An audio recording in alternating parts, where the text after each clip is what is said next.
ఈరోజు మార్చి 12వ తారీఖు వైఎస్ఆర్ కాంగ్రెస్ పార్టీ స్థాపించి 13 సంవత్సరాల నుండి 14వ సంవత్సరంలోకి అడుగుపెట్టాం.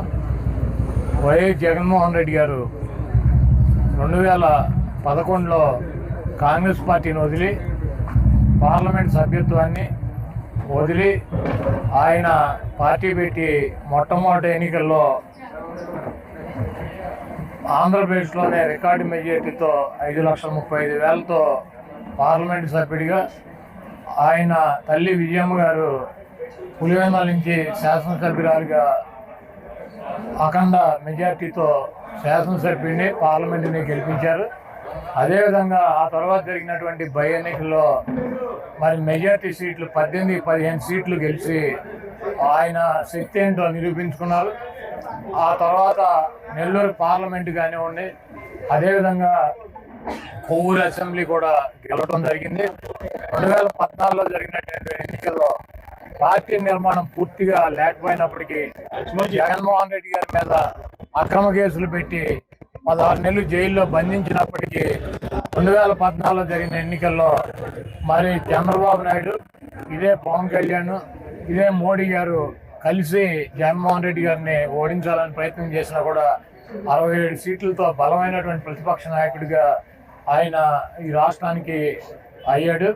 అదే తర్వాత జరిగినటువంటి 2019 ఎన్నికల్లో మరి ఆయన పాదయాత్ర చేయటం, దాదాపు 16 నెలలు పాదయాత్ర చేయటం, 4,000 కిలోమీటర్లో పాదయాత్ర చేసి ప్రజల కష్టాలని, వాళ్ళకి కావాల్సినటువంటి ఇబ్బందులు, వాళ్ళకి ఏమున్నాయి అవన్నీ కూడా ఆయన దగ్గర నుంచి చూసి 2019 ఎన్నికల్లో నవరత్నాలతో ప్రజల ముందుకు వచ్చి 151 సీట్లతో అధికారంలోకి వచ్చారు.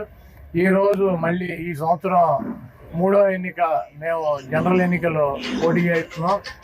మళ్ళీ జగన్మోహన్ రెడ్డి గారిని ఓడించాలన్నటువంటి ఉద్దేశంతో చంద్రబాబు నాయుడు 2014 నుంచి 19 దాకా రాష్ట్రం విడిపోయింది, క్లిష్ట పరిస్థితుల్లో ఉంది, రాష్ట్రం ఆర్థిక ఇబ్బందుల్లో ఉంది, డెఫిసిట్లో ఉంది, నన్ను గెలిపిస్తే మీకు ఈ రాష్ట్రాన్ని అభివృద్ధి చేస్తానని చెప్పి దొంగ మాటలు చెప్పాడు. అదేవిధంగా బీజేపీ కూడా ప్రత్యేక హోదా ఇస్తానని చెప్పి రకరకాల వాగ్దానాలతో చంద్రబాబుకు మద్దతు ఇచ్చింది. పవన్ కళ్యాణ్ గారు కూడా నన్ను నమ్మి చంద్రబాబు కోటేయండి, ఆయనకు అనుభవం ఉంది, తప్పకుండా నేను మీ తరపు నుండి ప్రశ్నిస్తానని చెప్పి ఆయన చంద్రబాబును ప్రశ్నిస్తూ మానేసి మమ్మల్ని ప్రశ్నిస్తూ మొదలెట్టాడు. మోడీ గారు, చంద్రబాబు నాయుడు గారు మరి రాష్ట్రానికి చేసింది ఏమీ లేదు, కనీసం ప్రత్యేక హోదా, ప్రత్యేక ప్యాకేజ్ ఇస్తారంటే మొదటి చంద్రబాబు గారు అరుణ్ జైట్లీ గారికి, వెంకయ్యనాయుడు గారికి సన్మానం చేశాడు.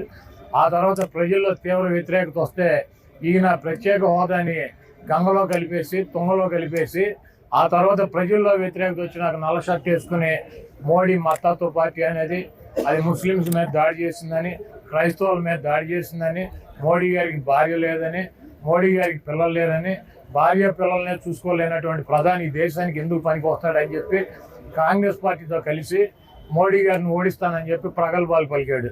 ఈ రాష్ట్రాన్ని సర్వనాశనం చేసింది బీజేపీ అని చెప్పి చంద్రబాబు నాయుడు గారు చెప్పాడు 2019 ఎన్నికల్లో. ఈ రాష్ట్రాన్ని ఏటీఎం లాగా పోలవరాన్నిటిని దోచుకున్నాడని చెప్పి చంద్రబాబు నాయుడు గారు చెప్పాడు.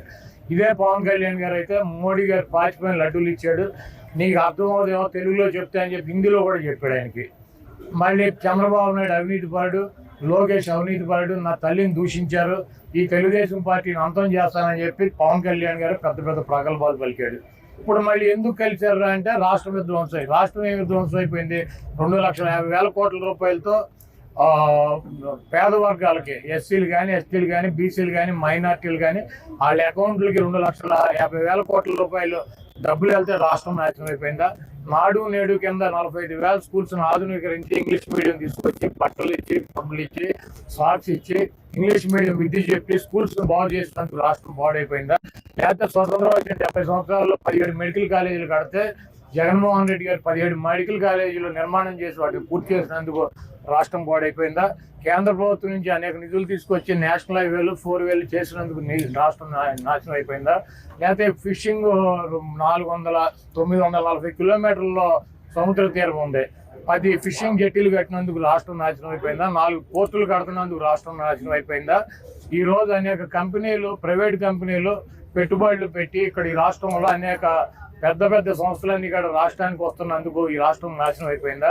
లేకపోతే సచివాలయాలు పెట్టి ఆర్బీకేలు పెట్టి 2,25,000 మందికి ప్రభుత్వ ఉద్యోగాలు ఇచ్చినందుకు రాష్ట్రం నాశనం అయిపోయిందా?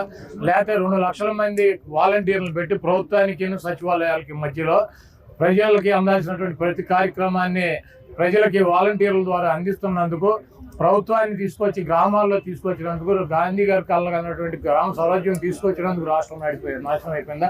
ఈ రోజు మళ్ళీ చంద్రబాబు నాయుడుకి సిగ్గు లేకుండా 2014లో నేను వస్తే రాష్ట్రం పాడైపోయింది, రాష్ట్రం విడిపోయింది, నా అనుభవంతో ఈ రాష్ట్రాన్ని బాగు చేస్తానని చెప్పి దొంగ మాటలు చెప్పి రైతులకు రుణమాఫీ అన్నాడు, 1 పైసా చేయలే. డ్వాక్రా మహిళలకు రుణమాఫీ అన్నాడు, 1 పైసా చేయలే. 3,000 రూపాయలు నిరుద్యోగ వృత్తి ఇస్తాడు, 1 పైసా ఇవ్వాల. అదేవిధంగా పెన్షన్లో 65 సంవత్సరాలు దాటిన వాళ్ళందరికీ ఇస్తాడు. గవర్నమెంట్ వచ్చినప్పుడు 35 లక్షలు ఉంటే ఆ 35 లక్షలను ఆఖరి దాకా కొనసాగించాడు. అదేవిధంగా ఏ స్కూల్స్ అన్నింటినీ కూడా మూతపడేటువంటి కార్యక్రమం తీసుకొచ్చాడు. ఏ కాలేజీ, మెడికల్ కాలేజీ కట్టలేదు, 1 పోర్టు నిర్మాణం చేయలేదు, 1 జెట్టి నిర్మాణం చేయలేదు, ఒక పెట్టుబడి తీసుకొచ్చి ఊరినే దొంగ మాటల్లో వైజాగ్లో మీటింగులు పెట్టి అన్ని లక్షల కోట్లు వచ్చినాయి, ఇన్ని లక్షల కోట్లు వచ్చినాయి దొంగ మాటలు చెప్పి ఆఖరికి నెపమంతా కూడా మోడీ గారి మీద ఈయన దోస్తాడు, ఈయన మీద ఆయన దోస్తాడు, వీళ్ళిద్దరు మీద పవన్ కళ్యాణ్ దోస్తాడు. ఈ రకంగా తిట్టుకుని ఒకళ్ళనొకళ్ళు విమర్శించుకొని ఈ రోజు సిగ్గు లేకుండా మళ్ళీ రాష్ట్రం నాశనం అయిపోయింది కాబట్టి కలిసామని చెబుతున్నారు. ఈ రాష్ట్ర ప్రజలు ఎస్సీలు కానీ, ఎస్టీలు కానీ, బీసీలు కానీ, మైనార్టీలు కానీ, ఈ రాష్ట్రంలో అగ్రకులాలు ఉన్నటువంటి పేదలు కానీ చాలా చదువుల విషయంలో కానీ, ఆరోగ్య విషయంలో కానీ, అభివృద్ధి విషయంలో కానీ చాలా సాటిస్ఫాక్షన్గా ఉన్నారు. రేపు రాబోయే ఎన్నికల్లో చంద్రబాబు నాయుడికి, బీజేపీకి, పవన్ కళ్యాణ్ జనసేనకి సిగ్గు లేకుండా 21 సీట్లకు వచ్చాడు. మళ్ళీ వాళ్ళు అడిగారంటే ఈయన ఇచ్చాడు. ఈయన త్యాగరాజా, ఈయన పార్టీ పెట్టుకునేందుకు అడుక్కున్న వాళ్ళందరికీ తలకు 4 సీట్లు పంచడాక ఈయన వెనకాల తిరిగిన వాళ్ళందరినీ ఏం చేస్తాడు? కాబట్టి జనసేన వర్గాలు కానీ, ఆ జనసేన ఓట్ బ్యాంక్ కానీ తీవ్ర అసంతృప్తితో ఉంది. ఆ ఓటు తెలుగుదేశానికి ట్రాన్స్ఫర్ అయ్యేటువంటి పరిస్థితి లేదు. అదేవిధంగా మోడీ గారిని భార్య లేదని, పిల్లలు లేరని, ఆయన నల్ల డ్రెస్ వేసుకుని చంద్రబాబు తిట్టినటువంటి తిట్టులకి బీజేపీ వర్గాలు కానీ, ఆర్ఎస్ఎస్ కానీ, ఈ కింద ఉన్నటువంటి క్యాడర్ కానీ పూర్తి అసంతృప్తి ఉన్నారు. ఈ అలయన్స్ బీజేపీ ఎట్టి పరిస్థితుల్లో నా ఓట్ బ్యాంక్ తెలుగుదేశానికి వేయమని చెప్పి కరాఖండిగా చెబుతున్నారు. ఈ అలయన్స్ అట్టర్ ఫ్లాప్. చంద్రబాబు నాయుడుకి ఈసారి 23 సీట్లు కూడా రావు. మా వైఎస్ఆర్ కాంగ్రెస్ పార్టీ ఈ పుట్టినరోజు 13 నుండి 14వ సంవత్సరం వచ్చినటువంటి పుట్టినరోజు ఈ రాష్ట్ర ప్రజలకి పండగ రోజు. రాబోయే రోజుల్లో జగన్మోహన్ రెడ్డి గారు మళ్ళీ ముఖ్యమంత్రి అవటం, ఈ రాష్ట్రం ఉన్నటువంటి నిరుపేదలకి అండగా ఈ రాష్ట్రాన్ని అభివృద్ధి చేయడంలో జగన్మోహన్ రెడ్డి గారి పాత్ర కీలకం. ఎంతమంది కలిసి ఏమి చేసినా కూడా జగన్మోహన్ రెడ్డి గారు ఇంటర్ కూడా పేర్లేరు. సిద్ధం సాబుకు 600 కోట్లు ఖర్చు పెట్టామంటే షర్మిలా గారు ఏమైనా అకౌంటెంటా కాదు, వైఎస్ఆర్ కాంగ్రెస్ పార్టీకి ఆవిడ అకౌంట్లు రాస్తారు. పాదయాత్ర చేశాడు, దానికి ఎన్ని కోట్లు ఖర్చు పెట్టారంటే దేశం అంతా కలిపి. అది కూడా చెప్పమానండి. ఇవన్నీ ఏంటంటే జగన్మోహన్ రెడ్డి గారిని ఓడించాలి. జగన్మోహన్ రెడ్డి గారి మీద బీజేపీ, జాతీయ పార్టీ కాంగ్రెస్ 2, ఇక్కడ లోకల్గా ఉన్న party Telugu Desam, Janasena, CPI, CPM, వీళ్ళందరూ దృక్పథం, వీళ్ళందరూ ఆశయం ఏంటి? ఒక కాంగ్రెస్ పార్టీ బీజేపీతో అలయన్స్ ఉన్నటువంటి తెలుగుదేశం పార్టీని ఆవిడ గెలిపిస్తానికి ప్రయత్నం చేస్తానంటే ఏమనాలి ఆవిడని? ఇప్పుడు జగన్మోహన్ రెడ్డి గారిని ఓడించాలి, ఎవరిని గెలిపించాలి? షర్మిలా గారు ఏం చెబుతారు? ఎవరిని గెలిపించమంటారు? చంద్రబాబు నాయుడు గారినా బీజేపీని గెలిపించమని చెబుతారా? బీజేపీ ఎంపీలు 4 ఎంపీలు 4 పోటీ చేసిన 4 ఎంపీల్లో ఓటేసి బీజేపీని గెలిపించమని షర్మిల గారు ప్రచారం చేస్తారా? ఇప్పుడు ఆవిడ వచ్చి ఏముంటది? మణిపూర్లో క్రైస్తవులను ఊచకోత కోసారు, జగన్మోహన్ రెడ్డి మాట్లాడలేదంటాడు. ఎక్కడ మణిపూర్, ఎక్కడ ఆంధ్రప్రదేశ్? మణిపూర్లో క్రైస్తవుల మీద ఊచకోత కోస్తే ఎవరు మాట్లాడాల్సింది? ఎవరు? జగన్మోహన్ రెడ్డి గారు ఈ రాష్ట్ర ఆంధ్రప్రదేశ్ ముఖ్యమంత్రి.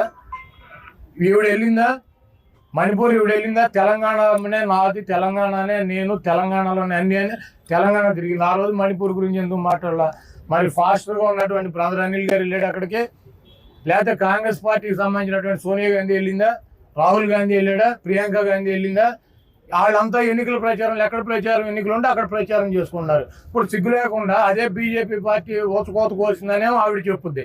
అదే బీజేపీతో అలయన్స్ ఉన్నటువంటి క్రైస్తవులను ఊచకోత కోసినటువంటి పార్టీ అని చెప్పి చెప్తా మళ్ళీ ఆ బీజేపీతో ఉన్నటువంటి చంద్రబాబుని గెలిపించమని చెప్పి మా ఓట్లు చేస్తారని చెప్పి ఆవిడ ప్రయత్నం చేస్తుంది. ఇది రాష్ట్ర ప్రజలకు అర్థం కాదా? అలాగే చంద్రబాబు నాయుడు ఏం చెప్పాడు, నరేంద్ర మోడీని ఆంధ్రప్రదేశ్ లో కాలు పెట్టిన ఉన్నాడు, ఎన్డీఏకి మద్దతు ఉపసంహరిస్తా అన్నాడు, ముస్లింస్ మోడీ కోతపోయిచ్చాడని చెప్పి ఎవరు చెప్పారు? ఇవన్నీ చంద్రబాబు నాయుడు కదా చెప్పింది. చంద్రబాబు నాయుడు గారు మరి ఇప్పుడు సిగ్గు లేకుండా వెళ్ళి ఎట కలిసాడు బీజేపీతో, మళ్ళీ బీజేపీతో కలవటం ఇది చారిత్రాత్మక తప్పు, బీజేపీతో కలిసి తప్పు చేశాను, అది మద్దతు పార్టీ అని చెప్పి 2004లో ఎన్నికలు అయిపోయినాక చెప్పి 9లో బయటకు వచ్చాడు. మళ్ళీ 14లో రాష్ట్రం విడిపోయింది, రాష్ట్రాన్ని ఆదుకోవాలంటే మోడీని ఆదుకోవాలని చెప్పి మళ్ళీ సిగ్గు లేకుండా ఆయన హైదరాబాద్లో కాలు పెట్టనివ్వకుండా వెళ్ళాడు. తెలుగుదేశం పార్టీ ఎన్టీ రామారావు ఎందుకు పెట్టాడు? ఢిల్లీలో ఈ నాయకులు, కాంగ్రెస్ నాయకులు తెలుగువాడి ఆత్మగౌరవాన్ని తాకట్టు పెట్టి వాళ్ళ కాళ్ళ దగ్గర దేవి మొహాలు వేసి కూర్చున్నారని తెలుగుదేశం పార్టీ పెట్టాడు. వాళ్ళు అదే పార్టీని నడుపుతున్నటువంటి చంద్రబాబు నాయుడు ఏం చేశాడు? ఎన్నిసార్లు వెళ్ళాడు ఢిల్లీ? బీజేపీ అలయన్స్ కోసం ఎన్నిసార్లు ఢిల్లీ వెళ్ళాడు? ఎన్ని రోజులు వెయిట్ చేశాడు? మేము అక్కడ పాండిచేరి వెళ్ళి రావాలి అమిత్ షా గారు అంటే ఈయన ఇట్లా పెట్టుకుని వెయిట్ చేస్తూ ఉంటాడు, ఆయన ఎప్పుడు వస్తాడని చెప్పి. ఈ గతి ఎవరు? తెలుగువాడి ఆత్మగౌరవం కోసం పెట్టినటువంటి తెలుగుదేశం పార్టీ తెలుగువాడి ఆత్మగౌరవాన్ని ఢిల్లీ వీధుల్లో తాకట్టు పెట్టలేదా? ఈ దొంగ ఈ 420 ముఖ్యమంత్రి పదవి కోసం చంద్రబాబు సిగ్గు లేదా మాట్లాడతాకే షర్మిల గారు బీజేపీ అలయన్స్ ఉన్నటువంటి తెలుగుదేశం పార్టీని గెలిపించాలంటది. మళ్ళీ ఆవిడే వచ్చి మణిపూర్లో క్రైస్తవులను కోత కోసారు. ఎవరు కోసారు? అక్కడ ఏ ప్రభుత్వం ఉంది? కేంద్రంలో ఏ ప్రభుత్వం ఉంది? ఆపాల్సిన బాధ్యత జగన్మోహన్ రెడ్డి గారికి నాకు ఉంటుందా? ఆయన క్రిస్టియన్ మిషనరీ పెట్టి క్రైస్తవుల కోసం పాటుపడేటువంటి వ్యక్తి అనిల్ అని చెప్తాడు. ఎవరు వెళ్ళి ఆపాలి? ఎవరు వెళ్ళి వాళ్ళని పరామర్శించాలి? వాళ్ళు అటువంటి పార్టీకి వీళ్ళు వెళ్ళి మద్దతు ఇస్తారు. ఇవన్నీ రాష్ట్ర ప్రజలు గమనించట్లేదా? ఈ పనికి మాలిన మాటలతో కాంగ్రెస్ పార్టీ 0.9% ఉన్న ఓటింగ్ 0.7కో 6కో వస్తుంది. షర్మిలమ్మ కాంగ్రెస్ పార్టీకి నాయకత్వం వహించిన ఇక్కడ ఎవడో అభ్యర్థులు మారే పరిస్థితి లేదు, అసలు కాంగ్రెస్ జెండా పట్టుకునే పరిస్థితి లేదు, ఎవడో ఒక 50,000 రూపాయలు కూడా పార్టీ ఖర్చు పెట్టే పరిస్థితి లేదు. ఆవిడేదో కళలు కానీ ముఖ్యమంత్రి అవ్వాలని తెలంగాణలో పార్టీ పెట్టి ఆ దుకాణం హుస్సేన్ సాగర్లో కలిపేసి ఇక్కడికి వచ్చి జగన్మోహన్ రెడ్డి గారిని ఏదో సాధించాలని చూస్తుంది. ఇవన్నీ కూడా ఈ రాష్ట్ర ప్రజలు గమనిస్తున్నారు. బీజేపీ వదినమ్మ ఏమీ చేయలేదు, కాంగ్రెస్ చెల్లి అమ్మాయి ఏమీ చేయలేదు, ఈ 420 చంద్రబాబు ఏం చేయలేడు, దత్తపుత్రుడు ఏం చేయలేడు, ఉత్తపుత్రుడు ఏం చేయలేడు. అందరికీ రాష్ట్ర ప్రజలు గుణపాఠం చెబుతారు. కానీ తెలంగాణలో ఉన్నారు, అక్కడ 5,000 ఇస్తే ఇక్కడ కూడా అబ్బా బాగా చెప్పింది షర్మిలమ్మ అనుకుంటారు. కాబట్టి పక్కన తెలంగాణలో 5,000 ఇస్తున్నారా, 3,000 ఇస్తున్నారా? 3,000 అక్కడ ఇస్తున్నారు. కర్ణాటకలో ఎంత ఇస్తున్నారు? 2,000 ఇస్తున్నారు. ఆంధ్రప్రదేశ్లో గెలవకు ఒక సీటు కూడా డిపాజిట్లు రానటువంటి డిస్పోజల్ కాంగ్రెస్ పార్టీ 5,000 ఇస్తుందంటే జనం ఎర్రి పప్పలా? ముందు తెలంగాణలో ఇప్పించమనండి 5,000, ఈ పక్కన కర్ణాటకలో ఇప్పించమనండి 5,000. ఊరికి ఏదో జనం ఏదో గొర్రెలు, మనం ఏదో పిచ్చివాగుడు మీడియా ముందు నుంచి మాట్లాడితే జనం వింటారు. 5,000 ఇవ్వమనండి. రేపు రేవంత్ రెడ్డిని తీసుకొస్తాను, ఆయనతో 5,000 ఇప్పించమనండి. తెలంగాణలో డీకే శివకుమార్ బాగా ఫ్యామిలీ ఫ్రెండ్ అని చెబుతాను కదా, ఆయన ఇప్పించమని తెలంగాణలో 5,000, కర్ణాటకలో 5,000 ఇప్పించమని. అప్పుడు చెప్పమని ఇక్కడ ఎన్నికల మేనిఫెస్టో గురించి. డిస్పోజల్ పార్టీ 1% ఓటింగ్ లేదు. రాహుల్ గాంధీ వస్తే ప్రత్యేక హోదా మీద మొదటి సంతకం. అసలు ఆయన ఎంపీగానే గెలవడు, ఎంపీగా గెలవడానికి ప్రత్యేక హోదా మీద మొదటి సంతకం. నేను పెట్టినా, నువ్వు పెట్టినా, ఆయన పెట్టినా ఒకటే సంతకం. డస్ట్బిన్లో పడేసుకుంటారు.